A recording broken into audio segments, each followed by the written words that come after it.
एक ज़माने की बात है। एक शहर में माया अग्रवाल नाम की एक बहुत ही घमंडी महिला रहती थी। माया मैम को अपनी दौलत, अपने बड़े घर और अपनी महंगी गाड़ियों पर बहुत अभिमान था। वह हमेशा दूसरों को नीचा दिखाने का कोई न कोई बहाना ढूंढती रहती थी, खासकर उन लोगों को जो उससे कम अमीर थे।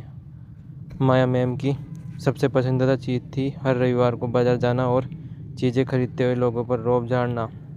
वह कभी भी मोल भाव नहीं करती थी, बल्कि जानबूझकर ज़्यादा पैसे देती थी और फिर कहती थी, लो बाकी तुम ही रख लो, ये छोटे मोटे सिक्के मेरे लायक नहीं है।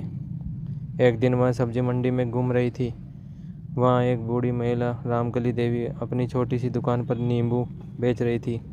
रामकली देवी के नींबू बहुत ताज़ा और रसीले थे, लेकिन उनकी दुकान बाजार के एक कोने में थी, जहाँ ज़्यादा लोग नहीं जाते थे।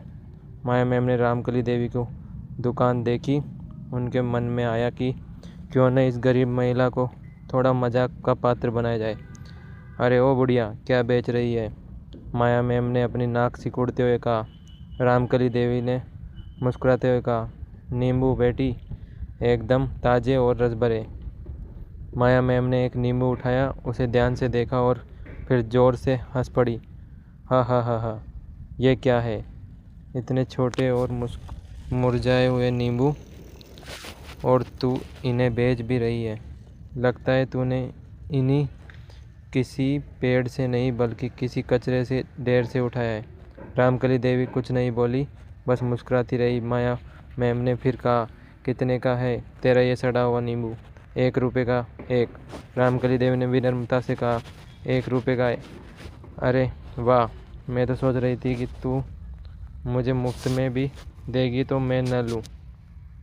चल, मैं तेरी गरीबी पर तरस खाकर 10 नींबू खरीद लेती हूँ। ये ले 10 रुपये।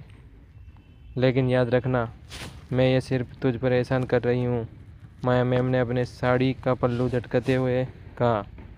रामकली देव ने चुपचाप 10 रुपये लिए और 10 नींबू पैक कर दिए। कुदरत का जवाब।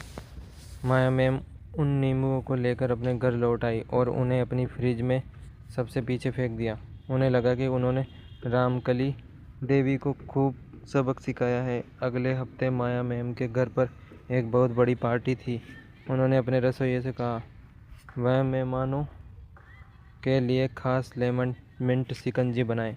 रसोइया फिर से नींबू निकालने गया, लेकिन उसे याद आया कि घर में नींबू ख़त्म हो गए हैं। तभी उसकी नज़र पीछे पड़े उन 10 नींबुओं पर पड़ी जो माया मैम ने रामकली देवी से खरीदे थे। रसोइया ने सोचा कि चलो इन्हीं का इस्तेमाल कर लेते हैं। उसने उन नींबू को काटा और जैसे ही उसने नींबू काटे, वह हैरान रह गया। अंदर से वे नींबू इतने रस भरे और ताज़े थे कि नींबू से ही 2 नींबू जितना रस निकला। उनकी खुशबू पूरे किचन में फैल गई।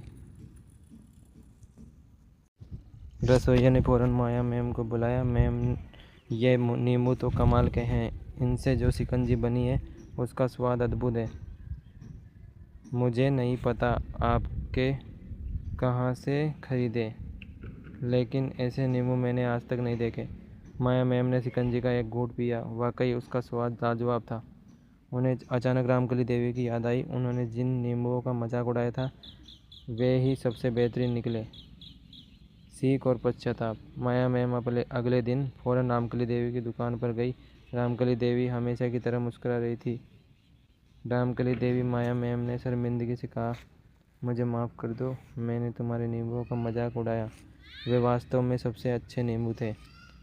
रामकली देवी ने कहा, बेटी, चीज़ों की कीमत उनके आकार या दिखावे से नहीं होती, बल्कि उनके अंदर के गुण से होती है। और इंसान की कीमत उसके पैसों से नहीं बल्कि उसके स्वभाव से होती है। माया मैम को अपनी गलती का एहसास हुआ।